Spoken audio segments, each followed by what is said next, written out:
Hi, this is another video for teachers and parents using the resource Worldbook Kids. If you select that resource, it's under the grades K through 5, and it will load. And just like all of the world books, you can scroll to the left or right, and it gives you suggestions as well as nice little icons to help you if you want to just work with maps or activities.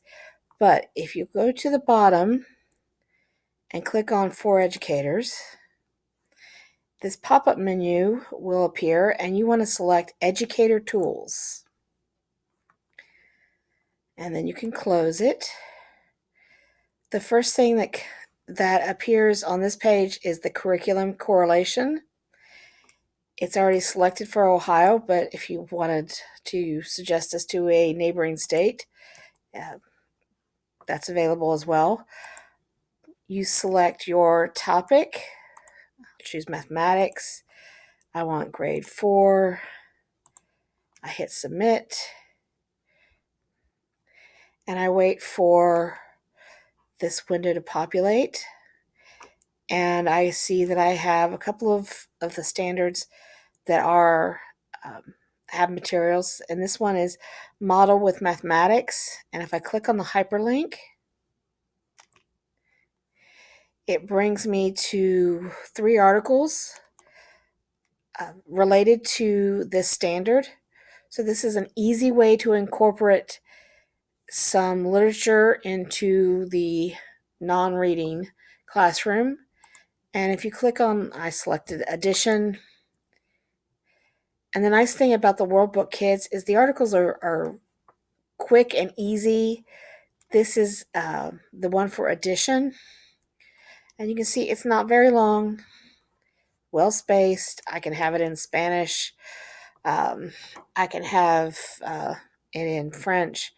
I can go up to the next level, World Book Student, to get more information. It will read the article, but you can see this is a quick way to incorporate some literary elements in the non-reading class. If I go back to my tools and I select lesson plans, this is the part that you're going to love as a teacher.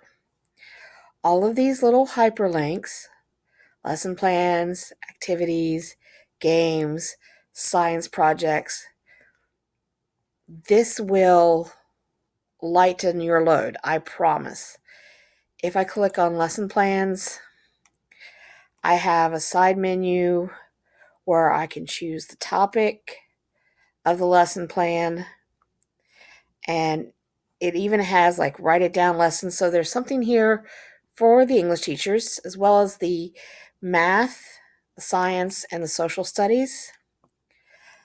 This lesson plan, Decode Your Name, looks like a ton of fun and is easy to do.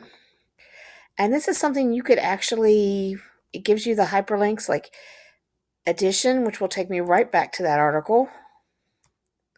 So this is the article I can preview, and I can say, hey, here's how I'm introducing my lesson. They have to read this short article about addition. I have my objective. Once again, this will lead me to code, and this will lead me to number. So there's 2 more articles that the kids could read. Gives me my procedure, and you just simply keep scrolling down to get all the steps. Gives you a discussion questions, like how can you predict whether a word will have a low secret code number or a high secret code number. I highly recommend this lesson plan. This looks like a lot of fun, and I can remember doing this in my own math class many, many years ago. Here's a quick assessment. It says, you can use it using a 3-point rubric, 1 point for each of the following. It's quick, it's simple. This would be a nice beginning, maybe a nice ending. you're going to have a field trip that day or there's going to be a fire alarm or distance learning, who knows. This is a quick and easy lesson plan. If I use my back arrow, it takes me back to my lesson plans. I can choose game lesson plans. And these are, I thought this one looked a lot of fun, the bugs. And they have a game, and they can play backyard bugs matching game. A nice little science, and all of these are hyperlinks, so you can see and preview the articles. Gives you a quick little, a quick assessment, a nice exit ticket maybe. I use my back arrow. If I go to the science projects lesson plan, friction from air. Here's friction, and they make paper helicopters. All of these, force takes me to an encyclopedia article about force. I click this button, it will read to the kids. And then my favorite part of all is if you scroll all the way down, it tells you how to cite the source. MLA, APA, Harvard. My tools, I can share this, I can print this, I can translate it, I can double click on a word to find out what it means, I can save it. Very nice. So I use my back arrow, takes me back to the lesson plan. I can use this one to take me back to the lesson plans in general. Lots of fun lesson plans here, quick, easy, already set out for you. So if you're looking for something for the end of the year, this could be a great and fantastic resource. If you select activities, here are the different activities. If I want the kids, logic puzzles. I love logic puzzles. And then I can select whichever puzzle, and it gives me my activity. Gives you everything that you're going to need, explains it. This is something, copy and paste, send it to the kids, save it, download it, share it to your Google Classroom, post the link to their Google Classroom. Some of the games, these are the puzzles. There's multiple choice, there's matching, there's sorting, crossword puzzles. A lot of fun, easy to use. And if you click on science projects, they're divided up by their resource, like plants in the water cycle. So if you have a kid who is interested in doing a science fair project, here's a great resource for them. Here's a great resource for you. If I go back,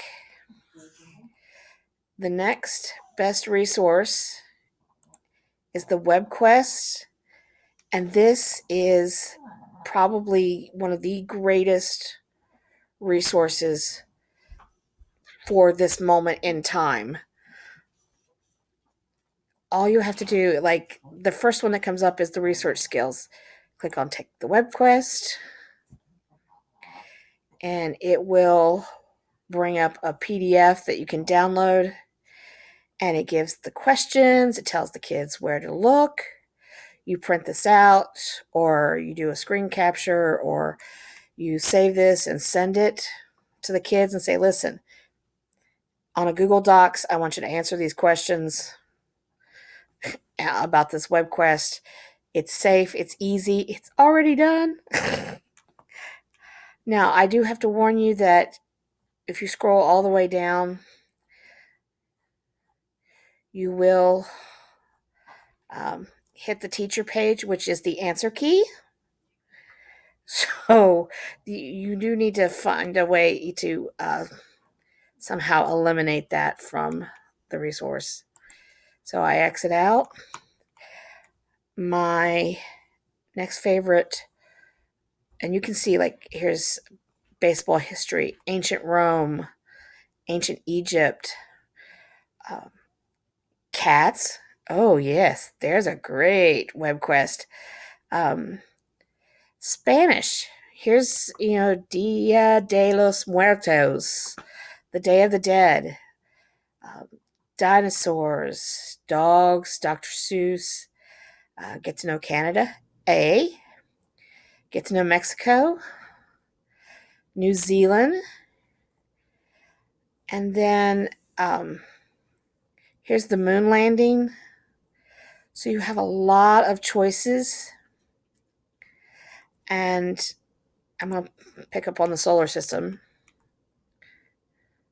They're not all 15 pages. It's only 5 pages, and it's multiple choice. Here, name the 4 planets in our solar system that are made up mostly of iron and rocks. True, false. Here's a word search. This page is left blank, and then there's the teacher page. So you have the answers. It's all set up for you. Basically, the only thing you have to do is find a way to delete the teacher page or leave it on there. Let it be a surprise for the kids. But the web quest, I thought, would be a great item, especially as we're going into these final days of the school year with distance learning.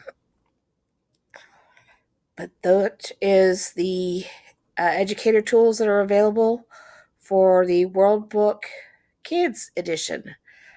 And I hope that you find these useful.